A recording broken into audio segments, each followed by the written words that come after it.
Hey everyone, welcome back. I don't know about where you are, but here in Pennsylvania, the snow is really coming down today. We just got hit with a really bad snowstorm last week, and it looks like the snow is not done yet. Luckily, I have nowhere that I need to be today, so I'm probably going to stay inside drinking a lot of coffee and cocoa and probably just playing The Sims all day.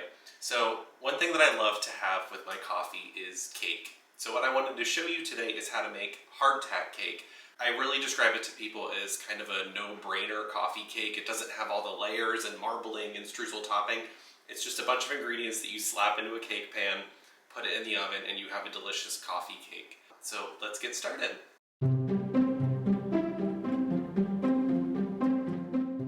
What I mean when I say that this is really a no-brainer coffee cake, it's just all of your ingredients in one bowl into a cake pan into the oven. It's no fuss, it's not fiddly like your traditional coffee cake recipe.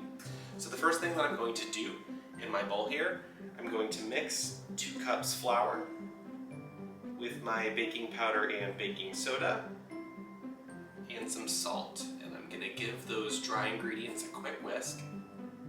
And then in a separate little container, I'm just going to mix all of my wet ingredients together quickly before I incorporate it in the dry. I'm going to mix my brown sugar, my oil, and some milk. I'm going to give those a really quick stir and then combine them in my dry mix. When you combine these, it's not going to make a pourable dough. It almost comes out like a biscuit batter. Don't be alarmed. That is how this should look. But that's it. This is our entire batter. No layers, no streusel, nothing fiddly with this. That's it. But I'm actually going to do today, because this cake holds up so well in the freezer, is I'm going to make 3 or 4, I'm not sure how many I'm going to get, of these little mini 5-inch pies, and I'm going to just plastic wrap them and pop them in the freezer, and that way I can thaw them out every weekend when I want one with my morning coffee. So I'm going to grease these. So I'm going to start with 3. I don't know if I'm going to get 3 or 4. Just going to spoon some of this into each cake pan.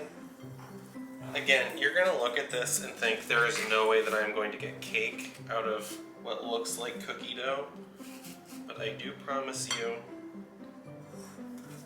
that is what it is supposed to look like. And you're just going to gently press this into place. What I'm going to do before I put these in the oven is I have a mixture of some cinnamon and sugar here, and I'm just going to liberally sprinkle this on top of all of my cakes. This is going to form a really nice crust on top of these as these bake. And I'm making a mess everywhere, but that's fine. I normally do this in an 8-inch cake tin on 350 in the oven for 30 to 40 minutes until the cake tester comes out clean. So I'll see you all back shortly when these are ready. After 30 minutes, I have a perfectly baked hardtack cake here.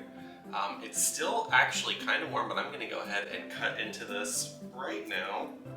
I know you're not supposed to do that to cakes, you're supposed to wait till they cool completely, but it's the snow day, so we're breaking all the rules.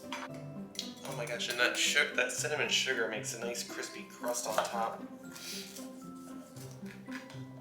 Oh my gosh, it's a little moist in the middle because it's fresh out of the oven, but this is not soft like your normal coffee cake. It's a pretty sturdy cake here. I have a fresh cup of coffee here, and I'm going to dunk this right in. This is a coffee cake in the literal sense because I'm literally bathing it in coffee. Oh my gosh, that's so good. Perfect for a day like today when I just want to stay inside and not do anything. The full written instructions for this hardtack cake are down in the video description, and while you're down there, please hit the like and subscribe buttons. I really appreciate it. If you're snowed in like I am, I hope you give this recipe a try again. This is hardtack cake. It is kind of a local Pennsylvania thing, but I definitely wanted to share this recipe with everyone no matter where you live. So stay safe in this winter weather, and I hope that you come back for more recipes. So I'll see you again soon. Bye.